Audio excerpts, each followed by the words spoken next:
Welcome back to the channel. My name is Pete, and if you are a fan of Citroens from the early 2000s, then this is the video for you. Very niche, I know.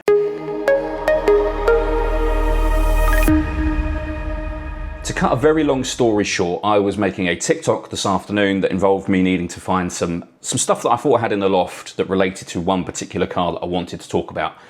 I went into the loft, I found the thing I wanted to find, but it led me to finding a whole load of other things as well. So to cut a long story short, I sold Citroens from 2000 until about 2006, or the end of 2006, I think. And every time a new car was launched and we were sent off on a new launch event, I kept the stuff they gave us. Maybe I thought it'd be worth some money one day. I don't think any of this stuff is worth any money, for the record. The reason that I'm making this video, which is completely unscripted, unplanned, I'm only making it because the camera's here and I've got all this stuff out in front of me, and I thought, you know what? Somebody might find this interesting. I'm going to stick this stuff back up in the loft and probably not see it for another 20 years. So I'll make the video now whilst the stuff is here. So every time a car was launched, they gave us launch event materials and things like that. And I kept all of them and I put them in a bag. The bag itself is a bit of a relic. The bag is on the floor here. This is a Citroen C4 bag, alive with technology. That car was launched at the end of 2004. For anyone that remembers the dancing robot in the advert, that's the alive with technology bit.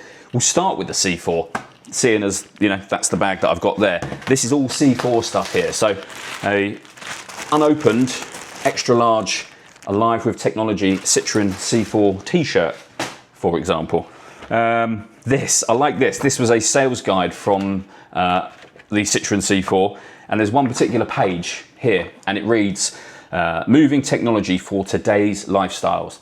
Today's lifestyles, and this is the phone that they've used to depict today's lifestyles, just here.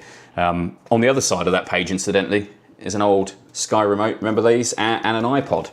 That was the leading cutting edge technology of 2004. Another guide here, which I've not looked at, an old notepad with that robot thing on the front of it. The brochure, or the product specification guide from November 2004. Pictures of the car. The C4 was a nice car when it was launched, actually, and, you know, easily the best Citroen that they'd made in a number of years at the time. Then they made these sales guides. I mean, look at this on the front. See, it says here, C4, and then 3 + 5 = sales squared. Yeah, cool. And in here, they got lots of comparisons. So it would be like, for example, the C4 versus the Civic, the C4 versus the Astra, and then you could, that way you could compare and contrast. So if you had a customer come in that was looking at a C4 and a Civic, you could say to that customer, oh, actually, well, our C4 is better because X, Y, and Z. But this is the funny thing. These were brand new models at the time. That's the Civic just there, if you can see that. We've got, oh, the Astra, the C4, and the current Astra, which is so dated. They've got, what else have they got? The Megane, remember that Megane? Yeah, mad. And then this is the actual binder it all came in, with a nice little clasp with C4 there, and even a pen. I don't know if this is a C4 pen or it's just a pen that I've chosen to clip onto there. In fact, it's completely stuck in there. But yeah, there's more C4 stuff, bits we had to fill in here, apparently, by the looks of it. I didn't fill in much. And another notepad at the back for the C4 again. So yeah, I mean, that's just the C4 stuff. Oh, I almost forgot this bit. This is the best bit. I've got 2 of these. I don't know why I need 2. There's another one in the box here. But again, for anyone who remembers, the C4 had this little dancing robot on the adverts, basically like a transformer. It probably was around the time Transformers came out. That's, I'm guessing, why they did this. But they gave us this little thing that transforms, but it transforms from a lump of plastic, which isn't a thing. It's just a lump of plastic. Normally, it's like a car to a robot. This is a plastic thing into, wait for it, it's quite slow, but it'll open up on your desk to reveal this old school calculator. I mean, judging from the phones that were out at the time, we didn't have calculators on our phones, so they felt the need to have this separate thing. Let's say I've got 2 of those, completely unused. They've still got the plastic wrappers on them and everything. So then the other cars, there's not a lot of material for some of the others. The Citroen C1, which from memory was launched in 2005 initially. Again, the sales guide for the C1. Citroen C1, be happy, it says on the front there. The crazy thing is, I see these now, and C1s, this age of C1, are basically scrap cars, aren't they? You see them and they're, you know, if they're still on the road, they are essentially worthless, really. But yeah, this has got all kind of pie charts and bits of information. Oh, the whole Citroen range, look. C1, 2, 3, C3 Plurial.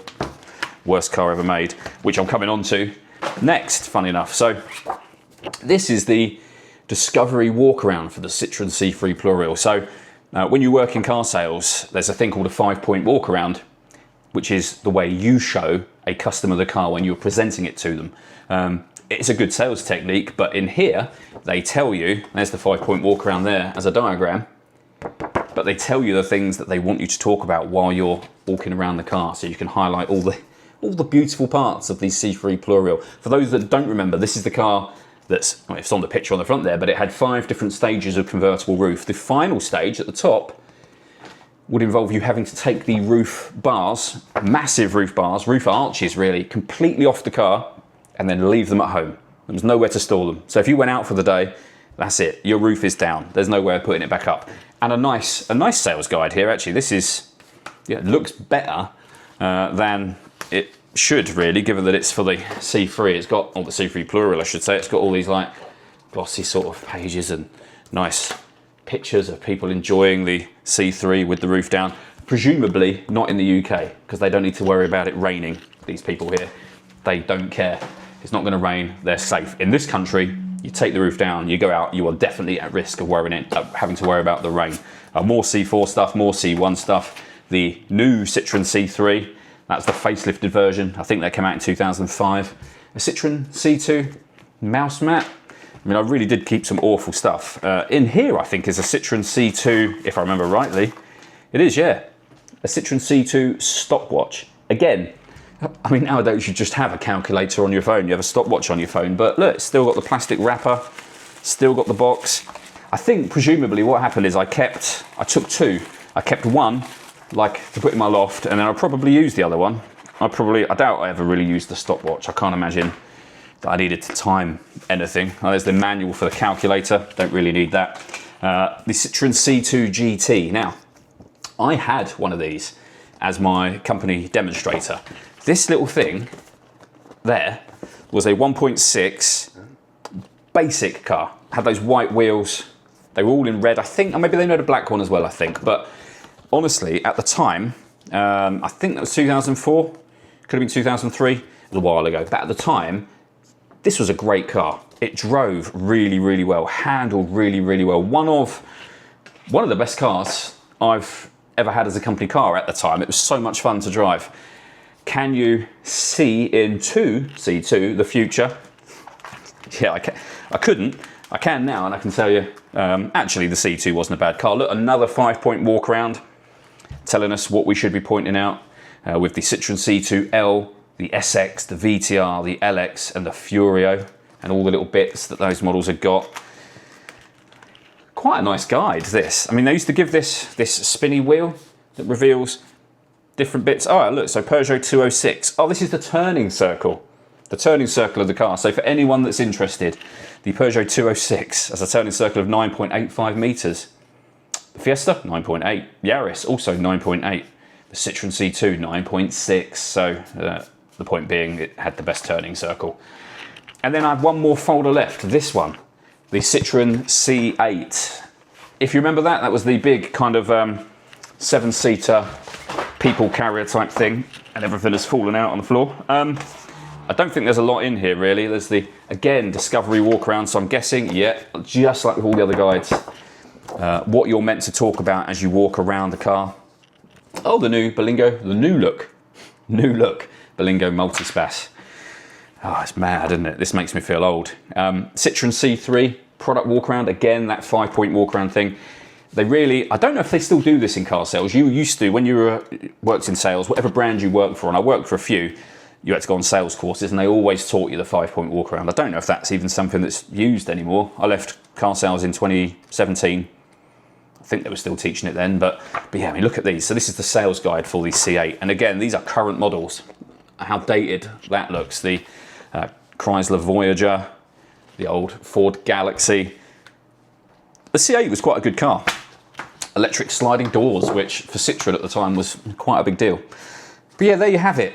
A really impromptu video, just because I got this stuff out. I'm going to put it back in that C4 bag, stick it back in the loft, and then not look at it for another 20 years. I think I only kept stuff for Citroen. Maybe a couple of bits for Vauxhall, but this is all Citroen stuff in this bag. I didn't keep anything for any other brands I worked for. I must have realised that this stuff would never really be worth any money like I thought it might be. It's a shame really, because if any of these were future classics, Citroen, the old Citroen DS's and stuff like that, then maybe I'd have a bit of a gold mine on my hands. But I don't think anyone is desperate for a Citroen C8 sales guide. And no one, for sure, needs these stuff for the C3 Plurial, let's face it. Thanks for watching this rather strange video. And I'll see you again for one that isn't quite strange, probably actually in a couple of weeks' time for Goodwood members meeting. I'm making a video there, so look out for that. Subscribe, like, comment, ring a bell, whatever, all that stuff. You know what to do. Just do that stuff.